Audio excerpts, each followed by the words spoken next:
நம்மள ஏமாத்தி போட்டாங்க சித்தப்பா அப்படின்ற மாதிரி தான் எனக்கு தோணுச்சு. ப்ரோ என்னையா சொல்ற, நான் வேற போலான் இருந்தேன், டிக்கெட்லாம் போட்டேனே.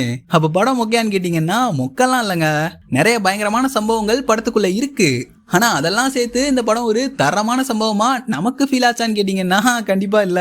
நமக்கா, எனக்கு அந்த மாதிரி ஃபீல் ஆகல. இந்த படத்தை பார்த்துட்டு இருக்கும் போதே எனக்கு ஒரு டவுட் வந்துச்சு. படத்துல எவ்வளவு டெத்தை எவ்வளவு டிஃப்ரெண்டா காட்டுறானுங்க. அவ்வளோ டெத்தை பார்த்துமே நமக்கு அது சாட்டிஸ்ஃபைடா இல்லையே. அப்போ அவ்வளோ பெரிய சைக்கோவா மாறிட்டோமா அப்படின்ற மாதிரி என்ன பார்த்து நானே கேள்வி கேட்டுட்டு இருந்தேன். பழைய ஃபைனல் டெஸ்டினேஷன் மூவிஸ் எல்லாம் எடுத்து பார்த்தீங்கன்னா அந்த காலத்துல இந்த விஎஃப்எக்ஸ் சிஜேலாம் அவ்வளோ பெருசா இருக்காது. அதனாலே அந்த மூவில இருக்க ஒரு டெத் சீனும் பயங்கர பிராக்டிக்கலா இருக்கும். எப்படி உங்களுக்கு புரியுற மாதிரி சொல்றது, இப்போ ஃபைனல் டெஸ்டினேஷன் 1 பார்த்துட்டு 2 பார்த்தீங்கன்னா ரெண்டுமே ஒரு மாதிரி சிமிலரா இருக்கும். ஏன்னா அவ்வளோ பிராக்டிக்கலான டெத்ஸை மூவில அவ்வளோ அழகா நமக்கு காட்டியிருப்பாங்க.